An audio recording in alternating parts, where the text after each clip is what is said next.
when I was studying the scriptures and interface. Franconia was the region with the largest share of National Socialists in the Weimar Republic. The enemies of this people will never get weary of their persecution against the Church until they are overcome. I expect they will array everything against me that is in their power to control, and we shall have a long and tremendous warfare. Joseph Smith, A propaganda film shows the city in the 1930s after Hitler's advent to power. Nuremberg is depicted as a smart European medieval setting, an idyllic showcase in the style of Albrecht Dürer. Seemingly by chance, young Nazis wander around the city, but the scene is meticulously calculated to demonstrate National Socialist harmony between the past, the present, and the future. The Chancellor of the Reich comes to the opening on August the 30th, 1933. A provisional wooden stand has been erected on the Zeppelin field. The flag consecration ceremony is a memorial to the failed putsch of 1923. Taking advantage of this, Leni Riefenstahl presents Hitler in her film as an almost otherworldly luminous figure that holds sway over blocks of people and forests of flags. This is art at the service of a rogue dictatorship.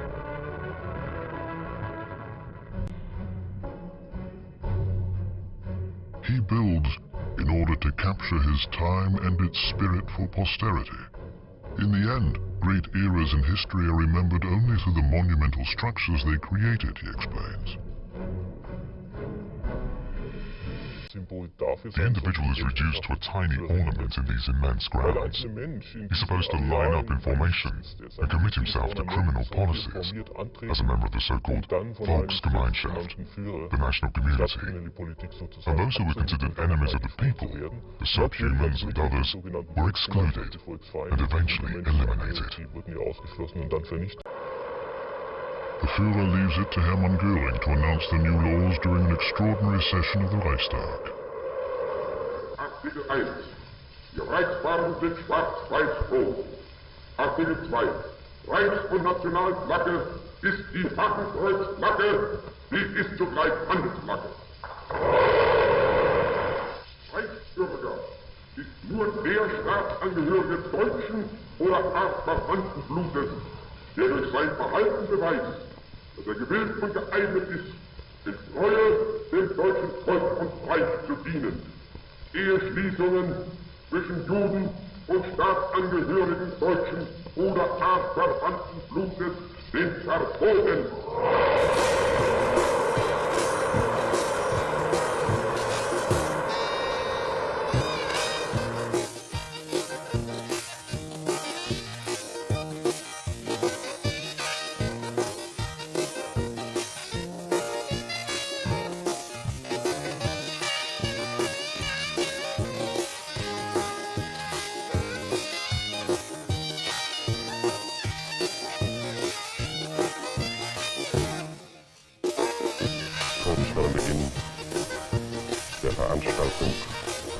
Eintreffen des Führers schweifen wir mit unserem Fernsehauge noch einmal über das große Rund von der Ehrentribüne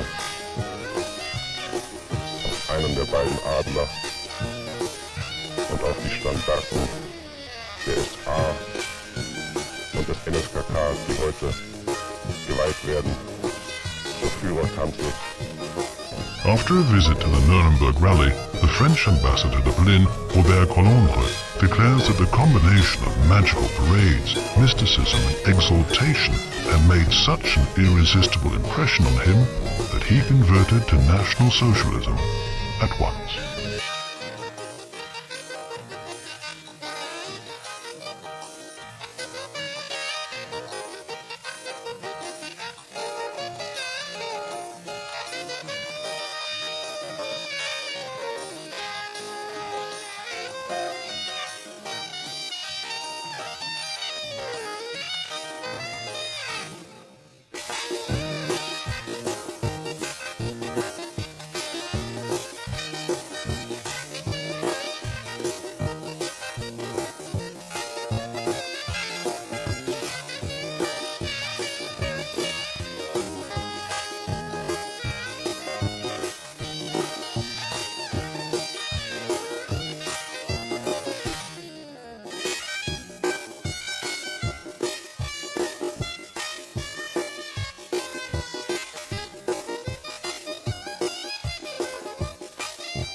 powerful Oz. I said come back tomorrow. The great Oz, you ungrateful creatures think yourselves lucky that I'm giving you audience tomorrow instead of 20 years from now.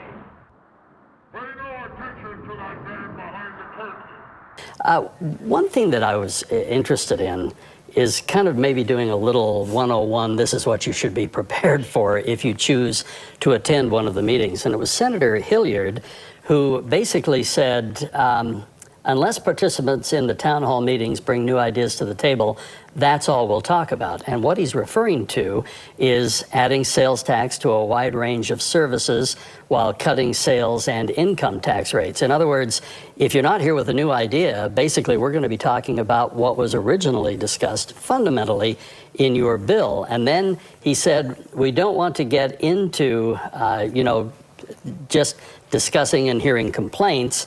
We'll listen to suggestions, but we're not just going to sit down and debate.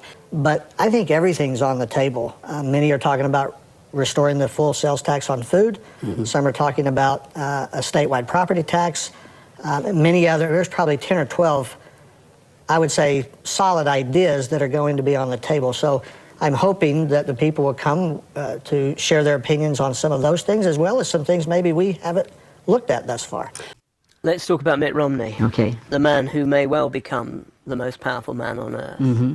As a Mormon in the temple, I've been told, he would have sworn an oath to say that he would not pass on what happens in the temple, lest he slit his throat. Is that true? That's not true. That's not true. We do not have penalties in the temple. You used to. We used to. You have looked over my kingdom and my greatness and glory. Now you want to take possession of the whole of it. I have a word to say concerning these people.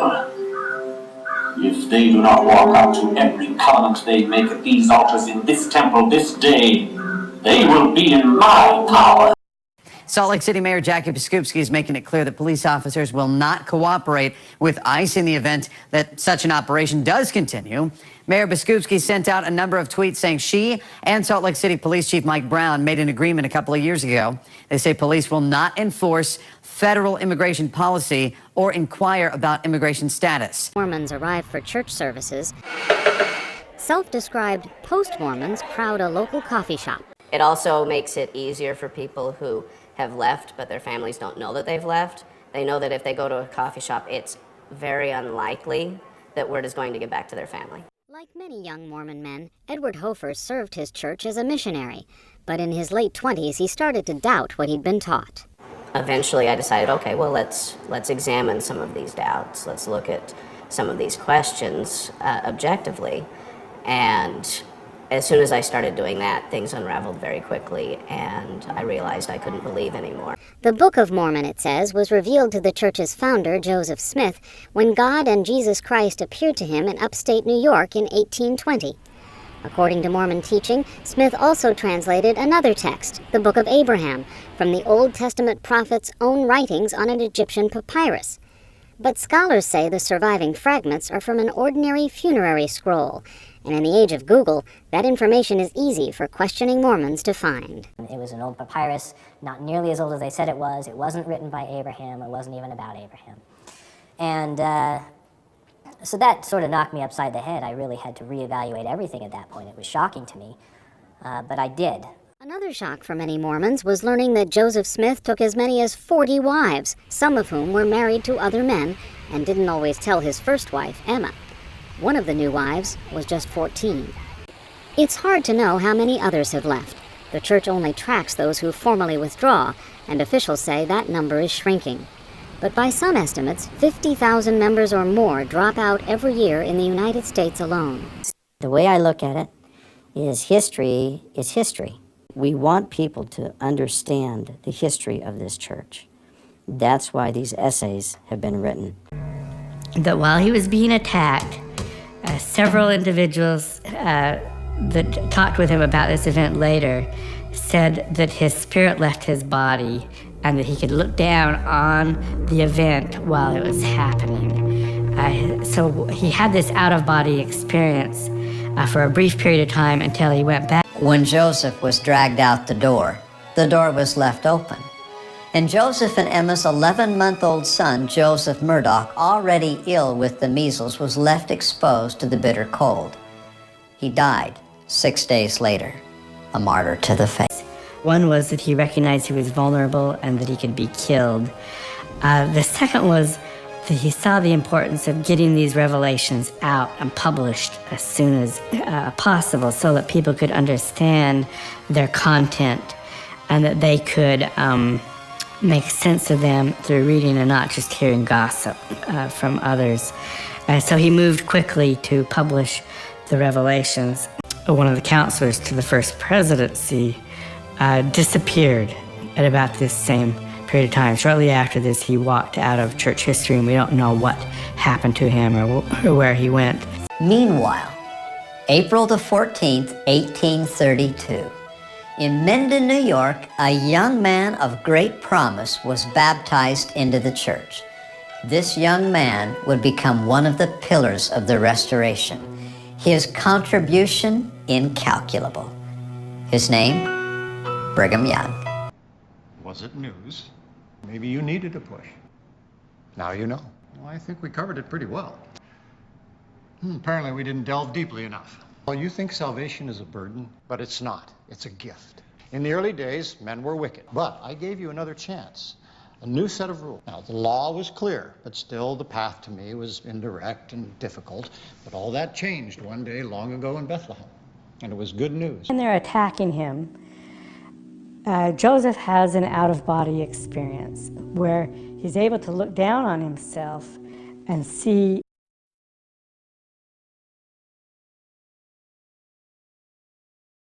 the Mormon Church is a cult. They believe it's a cult like the Church of Scientology, but actually it's smarter and more powerful. Well, I guess if that's what they believe, it's probably a good thing they chose to leave it. Because we're not a cult. I'm not an idiot. You know, I've read a couple of books and I've been to a pretty good school. And if people want to call us a cult, they can call us a cult and you can call us a cult. That this man doesn't seem like a dodo.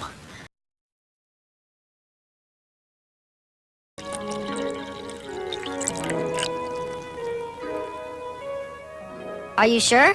Yes, she was pouring a cup of coffee. I don't believe it. Well, it's true. I thought she was such a good member of the church. Shh, here she comes. We are announcing modifications in content of 2 regularly scheduled meetings, one in the stakes and one in the wards.